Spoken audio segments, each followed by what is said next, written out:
آپ کا میزبان طارق رام۔ ناظرین، جس طرح کہ آپ کو معلوم ہے کہ شہباز گل تحریک انصاف کے جو رہنما ہیں وہ اسلام آباد پولیس کی تحویل میں ہیں، اور آج رات اسلام آباد پولیس نے ان کے گھر کی تلاشی لی، اور اس تلاشی کے دوران میڈیا کے کچھ افراد نے شہباز گل صاحب کا کچھ انٹرویو کیا، اور اس میں جو ایک بات سامنے آئی کہ جب ایک صحافی نے ان سے سوال کیا کہ کیا آپ کے ساتھ سیکسول ابیوز کیا گیا یا جنسی زیادتی کی گئی، تو انہوں نے اس کا جواب اس بات میں دیا۔ ناظرین، یہ انتہائی سنگین بات ہے، سنگین الزام ہے، اور ابھی اس کا میڈیکل کے حوالے سے جو معاملات ہیں وہ تفتیش ہونا باقی ہے۔ بہرحال اس حوالے سے یہ انتہائی سنگین بات ہے کہ پولیس کی تحویل میں اگر کسی کے ساتھ جنسی زیادتی کی جائے تو یہ انسانیت سوز سلوک ہے، اور پوری عالمی سطح کے اوپر اس کا احتجاج بنتا ہے۔ ناظرین، یہ تو گفتگو تھی شہباز گل کے حوالے سے۔ ابھی وہ پولیس کی کسٹڈی میں ریمانڈ پر ہیں، اور آنے والے 1-2 دنوں میں ان کا بھی جو کیس ہے وہ عدالت میں چلے گا۔ اور دوسری طرف ناظرین، جو عمران خان صاحب ہیں تحریک انصاف کے چیئرمین، وہ انتہائی ایگریشن میں نظر آ رہے ہیں، اور ان کے ایگریشن میں آنے سے صرف ان کی اپنی ہی ذات کو نقصان پہنچتا دکھائی دے رہا ہے۔ ناظرین، ان کی جو یہ جنگ ہے، یہ جس کو وہ حقیقی آزادی کی جنگ کہتے ہیں، وہ 3 اطراف سے انہوں نے اپنے جو ہے وہ سر ڈال لی ہے۔ ہمارے بزرگ کہا کرتے تھے کہ کسی طور پر بھی چموکھی لڑائی نہیں لڑا کرتے۔ چموکھی لڑائی سے مراد یہ ہے کہ چاروں طرف کی جو لڑائی ہوتی ہے یا چاروں طرف سے جو حملہ ہوتا ہے، اس چاروں طرف کے حملے کو چاروں طرف سے لڑنے کی ضرورت نہیں، وہ ایک طرف سے لڑا جاتا ہے۔ ناظرین، عمران خان صاحب کا جو بیانیہ تھا وہ انتہائی مضبوط بیانیہ تھا، اور وہ کرپشن، اشرافیہ اور لوٹ کھسوٹ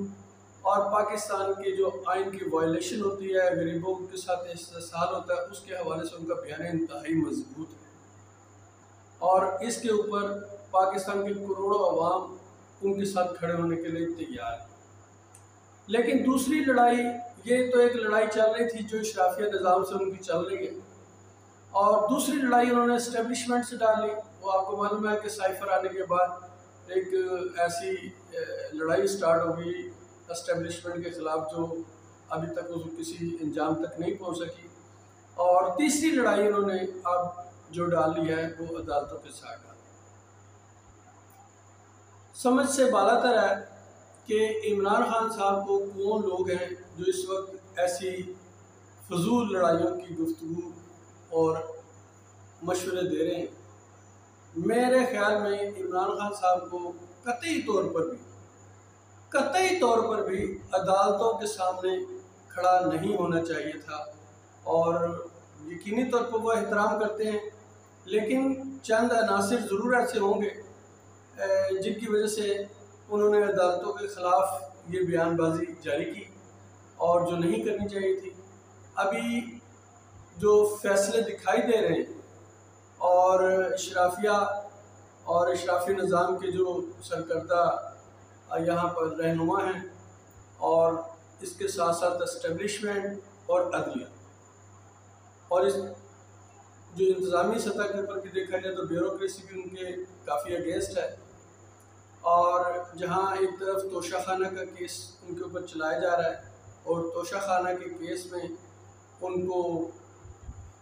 گرفتار کر کے سزا دینے کا جو معاملہ ہے وہ چلایا جا رہا تھا، اسکیم بنائی گئی تھی، اور دوسری طرف جو ان کا کیس تھا، فارن فنڈنگ کیس تھا، اس میں بھی ان کے خلاف جو ہے نااہلی کا کیس ثابت کیا جا رہا ہے، اور اب وہ عدالتوں کی ایک لڑائی میں شامل ہو گئے،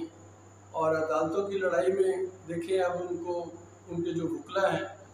وہ کافی عرصے سے ان کا دفاع کرتے چلے آ رہے ہیں، اور عوام بھی سڑکوں پر آ جاتی ہے، جب بھی وہ کال دیتے ہیں عوام سڑکوں پر آ جاتی ہے۔ تو ایسا نہ ہو کہ اسٹیبلشمنٹ، اشرافیہ،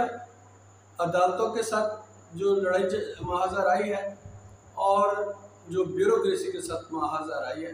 وہ عمران خان صاحب کے گلے پڑ جائے، اور عمران خان کا جو اگریشن ہے وہ تمام کا تمام ایسی بے معنی لڑائی میں خرچ ہو جائے، اور جو ان کا اصل بیانیہ تھا اشرافی نظام سے نجات کا وہ کہیں دبتا چلا جا رہا ہے، اور نظر بھی ایسا ہی آ رہا ہے۔ ناظرین، عمران خان صاحب کو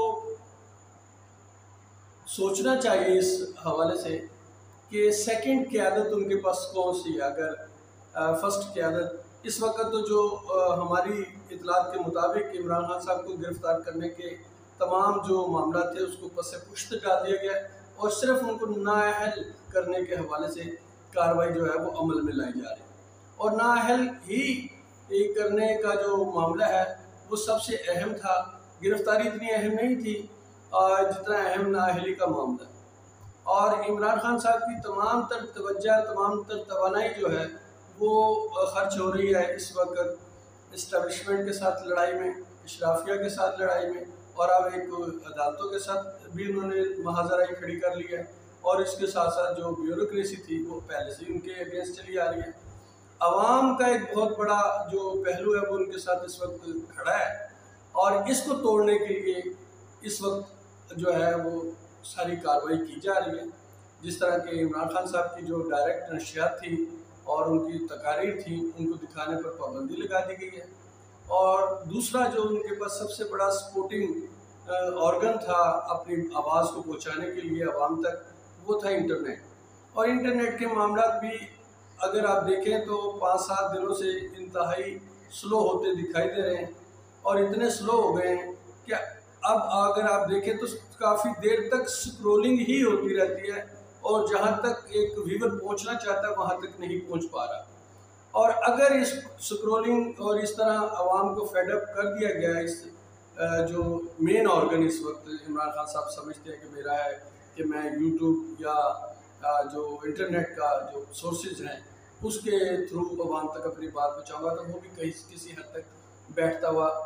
عمران خان سے دور ہوتا ہوا دکھائی دے رہا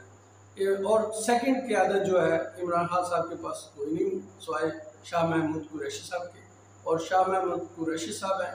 وہ اگر خدا نہ خواستہ ان کو بھی کسی معاملے میں یا کار سرکار مداخلت میں جو کارروائی کے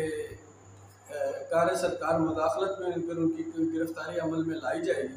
تو پھر ان کے پاس کون سی قیادت رہ جائے گی۔ عمران خان صاحب کو بھی نظر بند کر دیا جائے، اور سیکنڈ قیادت کو بھی اگر ان کے خلاف بھی کارروائی کر دی جائے، اور ساتھ ساتھ میڈیا کا جو ان کی نشریات ہے اس کے اوپر بھی پابندی لگا دی جائے، اور انٹرنیٹ کے جو معاملات ہیں ان کو انتہائی سلو کر دیا جائے، عوام تک ان کی بات نہ پہنچائی جائے، تو پھر عمران خان صاحب کے پاس کیا سلوشن رہ جاتا ہے۔ عمران خان صاحب کو اس حوالے سے غور و فکر کرنے کی ضرورت ہے۔ تنہا ان کی جو ذاتی حیثیت میں وہ سوچنا چاہیے انہیں کہ کہیں وہ اس دلدل میں دھنستے چلے تو نہیں جا رہے، اور اشرافیہ نظام، بیوروکریسی اور اسٹیبلشمنٹ کے ساتھ ساتھ جو عدالتی لڑائی اب انہوں نے ڈال لی ہے، کہیں وہ اس میں اتنے